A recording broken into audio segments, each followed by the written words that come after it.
Hörmətli xanım sədr, hörmətli millət vəkilləri, hörmətli qonaqlar. Hesab edirəm ki, Azərbaycanda insan alveri ilə qarşı mübarizədə Daxili İşlər Nazirliyi tərəfindən çox ciddi, intensiv fəaliyyət həyata keçirilir. Və bu fəaliyyətin həyata keçirilməsinin də əsas səbəblərindən biri Daxili İşlər Nazirliyi yeganə qurumlardan biridir ki, qeyri-hökumət təşkilatları ilə geniş, çoxşaxəli işləməkdən çəkinmir. Bir sıra nazirliklər, qurumlar qeyri-hökumət təşkilatlarına formal yanaşırlar. Hansısa bir ictimai şura təşkil edirlər və ondan sonra ictimai şuranın fəaliyyətini arada bir mətbuatda işıqlandırmaqla kifayətlənirlər. Amma yeganə qurumlardan biridir ki, bütün ictimai təşkilatlarla xüsusi fəaliyyət göstərirlər. Bu məlumatın özündə də yer alır. Təmiz Dünya Qadınlara Yardım, Azərbaycan Uşaqları, Təmas Regional İnkişaf Birliyi, 21-ci əsrin qadınları, ailə dünyası, ailələrə hüquqi yardım və başqa qeyri-hökumət təşkilatlarının işləyirlər və konkret olaraq sığınacaqlarla bağlı məsələlərdə də onların xidmətinin təşkilini də müəyyən dərəcədə dəstəkləyirlər. Bu, olduqca müsbət bir tendensiyadır və bu sahədə insan alveri ilə bağlı sahə artıq kiber cinayətlər səviyyəsində və sosial şəbəkələr üzərindən, internet məkanı üzərindən genişləndiyinə görə buna nəzarət mexanizmi də xeyli çətinləşibdir.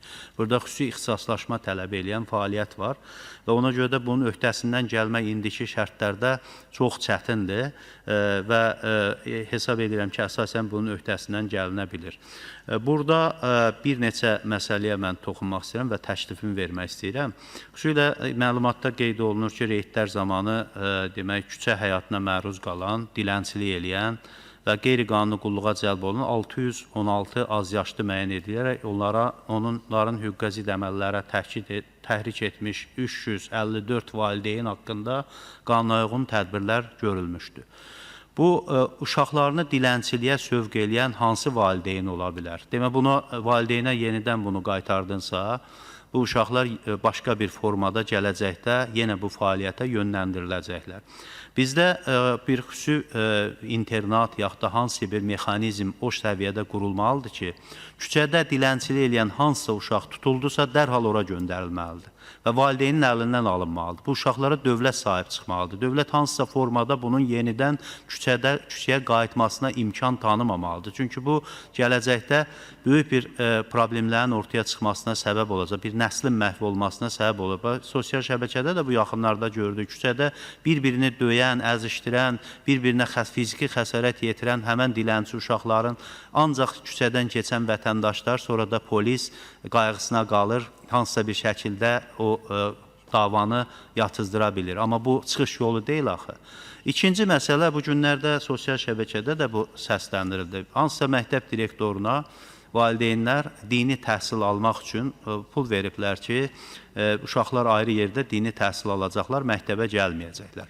Ümumiyyətlə, bu məsələyə ciddi yanaşmaq lazım. Mənə elə gəlir ki, dini təhsilin özünü də biz qanunvericilikdə dəyişiklik eləyib, dövlətin nəzarətindən kənarda harada dini təhsillə cəlb olunan insanlar varsa, bunları da insan alveri qurbanları kimi xarakteriz eləməyə başlamalıyıq. Çünki biz dünyəvi dövlətin prinsiplərini bu istiqamətdə tətbiq eləməliyik.